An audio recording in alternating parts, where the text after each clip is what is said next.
Hello students, hope all of you are okay. So our first question is, in photoelectric effect, the work function of a metal is 3.5 electron volts. The emitted electrons can be stopped by applying a potential of minus 1.2 volts. Then, and we are given with 4 options. Two of them are related to energy of incident photon. So we have to check for energy. Option C is, if higher frequency photon we used, the photoelectric current will rise. And D, when the energy of photon is 3.5 electron volts, the photo current will be maximum. Okay. So let us first check for option C and D. ये बोल रहे हैं कि if higher frequency photon we used, photoelectric current will be more, will rise. Okay, but as you might have studied from the experimental study of photoelectric effect, the photoelectric current is independent of frequency of incident light. Photoelectric current जो है वो frequency of incident light के ऊपर depend नहीं करता, तो C option जो है it got eliminated. Option D, when the energy of photon is 3.5 electron volt, the photoelectric current will be maximum. Okay, इसको अगर चेक करें, देखिए स्टेटमेंट में पहली लाइन में लिखा हुआ है कि इन photoelectric effect the work function of metal is 3.5 electron volt. Okay, अब वर्क फंक्शन वो मिनिमम एनर्जी होती है जहां पे जाके फोटो इलेक्ट्रिक करंट जो है वो सर्किट में आना शुरू होता है. ठीक है, तो इसका मीनिंग है कि इस जो 3.5 इलेक्ट्रॉन वोल्ट है वहां पे करंट जो होगा वो एक्चुअल में शुरू होगा, वो मैक्सिमम नहीं होगा. ठीक है, तो वो मिनिमम होगा. तो ऑप्शन डी भी जो है वो सही नहीं है. अब हमें पहले दो ऑप्शन चेक करने हैं एनर्जी के लिए. ओके, तो let be check for the first two options. Okay, we are given with work function. Okay, work function जो है ये हमें गिवन है 3.5 electron volts. Okay, and stopping potential जो है it is given to be 1.2 electron volt, sorry volt, 1.2 volts.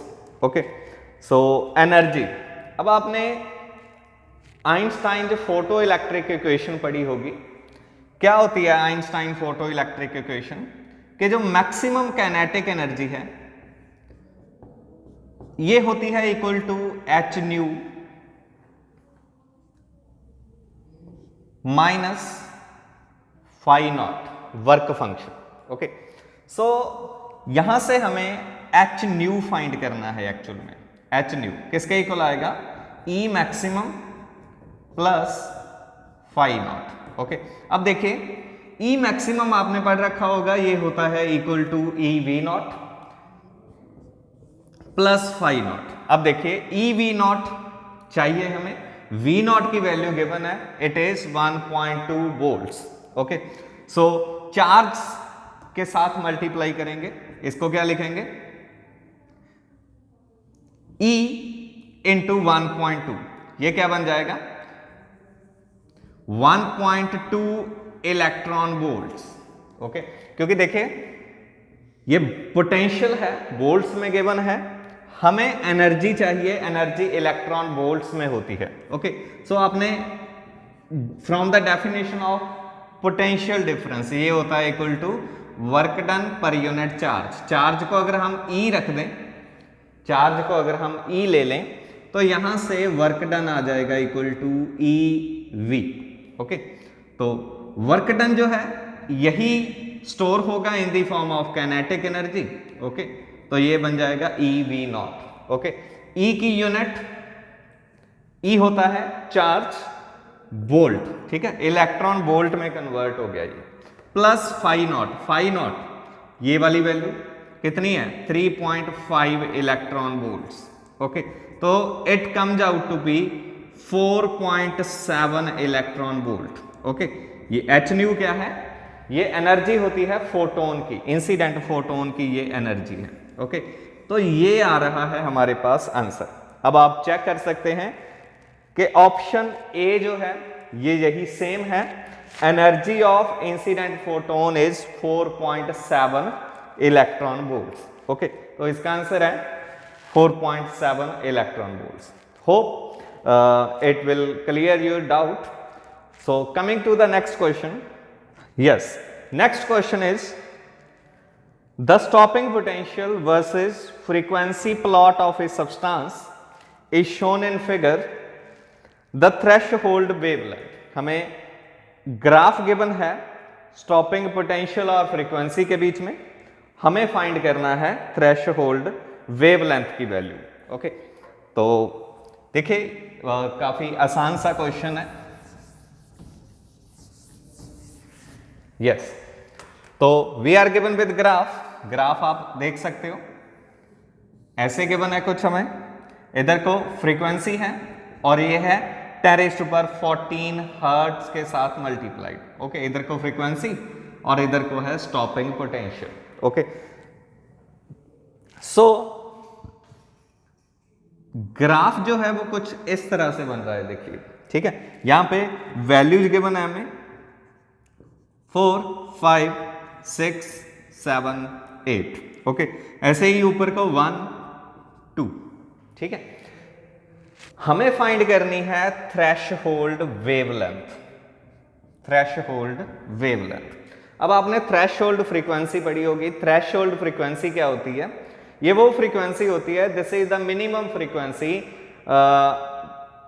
Eight which the photo electrons start ejecting. Okay, जहां पे electron जो है वो किसी मेटल सरफेस में से इजेक्ट होने स्टार्ट होते हैं, ठीक है। अगर वो मिनिमम है तो ये मैक्सिमम होगी, ठीक है।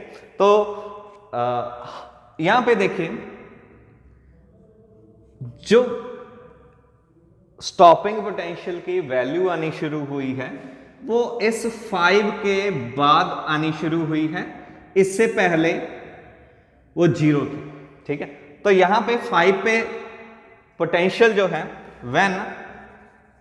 when फ्रीक्वेंसी इज 5 × 10⁻14 हर्ट्ज, ये हमें गिवन है। ओके, तो जो स्टॉपिंग पोटेंशियल है इसकी वैल्यू 0 है, ये आप देख सकते हैं ग्राफ में से। ओके, अब देखिए, क्योंकि स्टॉपिंग पोटेंशियल 0 है, अगर स्टॉपिंग पोटेंशियल 0 है इसका मीनिंग क्या है? इसका मीनिंग होगा कि जो काइनेटिक एनर्जी है वो भी 0 होगी। ओके, स्टॉपिंग पोटेंशियल 0 होने का मतलब काइनेटिक एनर्जी जो है वो 0 है। काइनेटिक एनर्जी 0 होने का मीनिंग क्या है?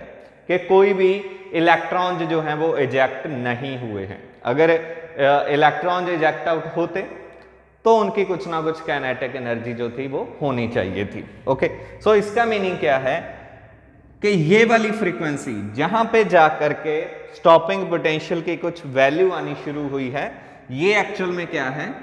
ये है हमारे पास थ्रेशोल्ड फ्रीक्वेंसी। ओके, इसी के बाद फोटो इलेक्ट्रॉन जो है वो इजेक्ट होने शुरू होंगे। ओके, सो अब आपने जो हमारे पास, हाँ जी, ये आपने रिलेशन पढ़ रखा होगा, जो वेलोसिटी होती है ये होती है न्यू लैम्डा। ओके, अगर हमें लैम्डा फाइंड करना है तो क्या आ जाएगा? v/न्यू। ओके, अब क्योंकि फोटोन की बात कर रहे हैं, फोटोन की एनर्जी जो वेलोसिटी जो होती है ये होती है equal to velocity of light. Okay, तो वैल्यू पुट कर दीजिए, हमारे पास वैल्यू आ जाएगी थ्रेशोल्ड वेवलेंथ की। क्योंकि ये थ्रेशोल्ड फ्रीक्वेंसी है तो जो रिजल्टेंट वेवलेंथ आएगी वो होगी थ्रेशोल्ड वेवलेंथ। ओके, तो पुटिंग द वैल्यूज, c की वैल्यू 3 × 10⁸, न्यू नॉट की वैल्यू क्या है? 5 × 10⁻14। Okay, so it comes out to p, अगर 10 की पावर पहले सॉल्व करें तो ये आ जाएगा हमारे पास 10⁻6। ओके, 10⁻6 क्योंकि न्यू नॉट है तो इसको मीटर्स में लिखेंगे, ओके। और 3/5 जो है ये आएगा ऑलमोस्ट इक्वल टू 30/5, हाँ जी, 0 आ जाएगा 0.06 आएगा, okay, sorry.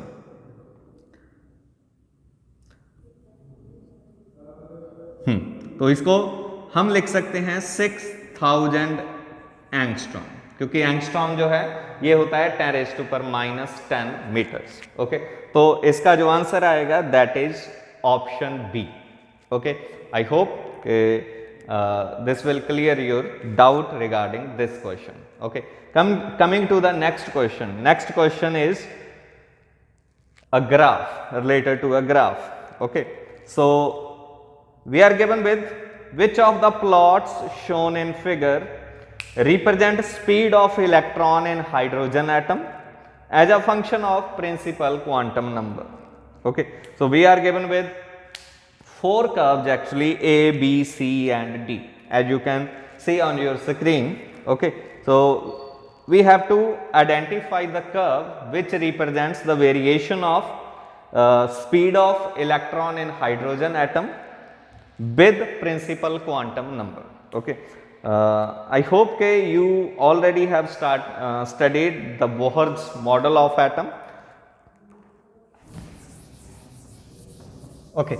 So according to the Bohr's second postulate क्या कहता है, क्या जो इलेक्ट्रॉन है it can orbit in only those orbits for which the angular momentum is nh/2 pi, okay, nh/2 pi.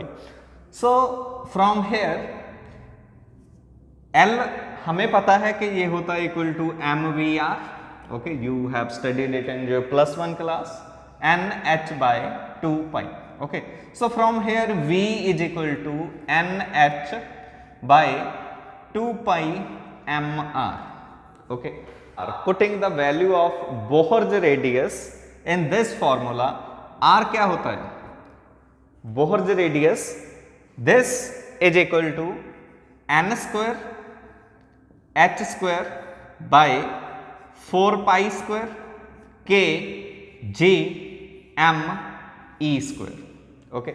Putting this value in this formula, okay, r की value put कर दीजिए and we will get the value as 2 pi k e square by n h, okay.